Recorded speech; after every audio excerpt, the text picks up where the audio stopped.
आजमगढ़ ही नहीं, उत्तर प्रदेश में अंतरराष्ट्रीय एयरपोर्ट के नाम है।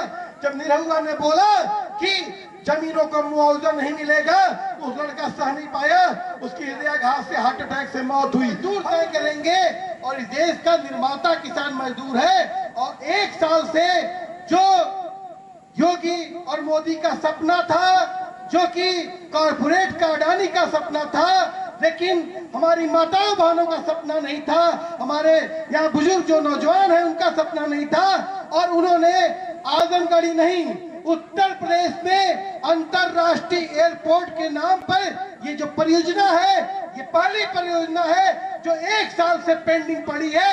ये आपके संघर्ष की देन है, ये आपके संघर्ष की देन है कि पूर्वांचल एक्सप्रेसवे के किनारे तमाम इंडस्ट्रियल कॉरिडोर के नाम पर, जो औद्योगिक पार्क के नाम पर जमीनें अम्बेडकर नगर सुल्तानपुर से लेकर आजमगढ़ तक लेने की कोशिश की जा रही थी, वो सभी की सभी प्रोजेक्ट ठंडे पड़े हैं। और हम जानते हैं उनको ये था मुगालता कि हम अपनी अडानी और अंबानी को ये जमीनें दे देंगे और चुनाव में एक भ्रष्टाचार करेंगे और उस भ्रष्टाचार की कमाई से, कमीशन खोरी से हम 2024 का चुनाव लड़ेंगे।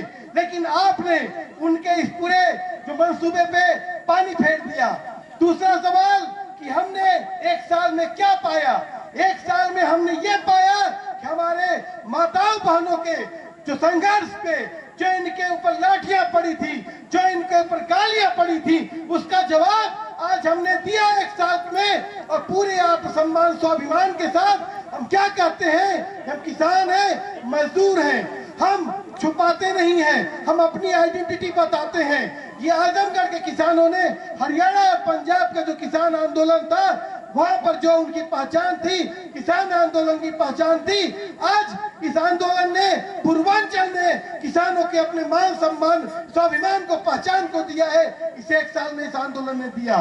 इस आंदोलन में हमारे 40 से अधिक किसानों की हृदयाघात से मौत हो चुकी है, वो शहीद हुए हैं। हम उनको भी याद करते हैं। इसी गांव का एक दीपक शर्मा नाम का एक लड़का, जब निरहुआ ने बोला कि जमीनों को मुआवजा नहीं मिलेगा, उस लड़का सह नहीं पाया, उसकी हृदयाघात से हार्ट अटैक से मौत हुई।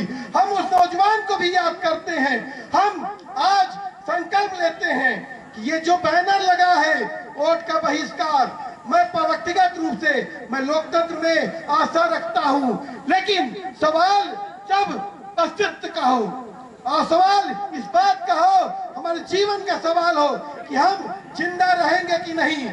और यहाँ के किसानों ने ये बात मान लिया, जान लिया कि इस देश में करोड़ों लोग जिनका जमीनें छीनी गई, लेकिन उनका पुनर्वास नहीं किया गया, और 6.5 करोड़ से ज्यादा लोग उनका पुनर्वास नहीं किया गया। तो जो आज आप लोगों ने जो निर्णय लिया है वोट का बहिष्कार करने का, इसका मैं सहमति इसके प्रति अपनी देता हूं। और मैं इस बात को गुजारिश करता हूं कि ये संघर्ष के एक साल बेमिसाल जो संघर्ष का ये रास्ता आपने चुना है, अब ये गांव का रास्ता हमारी माताओं बहनों के नेतृत्व में जो चल रहा है, इसको लेकर जगह जगह, चाहे वो वीरेंद्र भाई के इलाके में जो इंडस्ट्रियल कॉरिडोर का चल रहा है, चाहे अम्बेडकर नगर में चल रहा है, तमाम जहाँ पर भूमि जहाँ पर हड़पना चाहते हैं, वहां जा करके हम लोग चौपाले लगाएंगे। हम लोग सिर्फ यही पन्नाव गांव में नहीं सीमित रहेंगे, हम आसपास के पूरे क्षेत्र में, आसपास के ही आजमगढ़ में नहीं, जौनपुर में, बलिया में, मऊ में, गोरखपुर में, गाजीपुर में, हर जगह, यहाँ तक कि नरेंद्र मोदी की कॉन्स्टिट्यूएंसी वाराणसी में भी जाकर के हम लोग पंचायत करेंगे।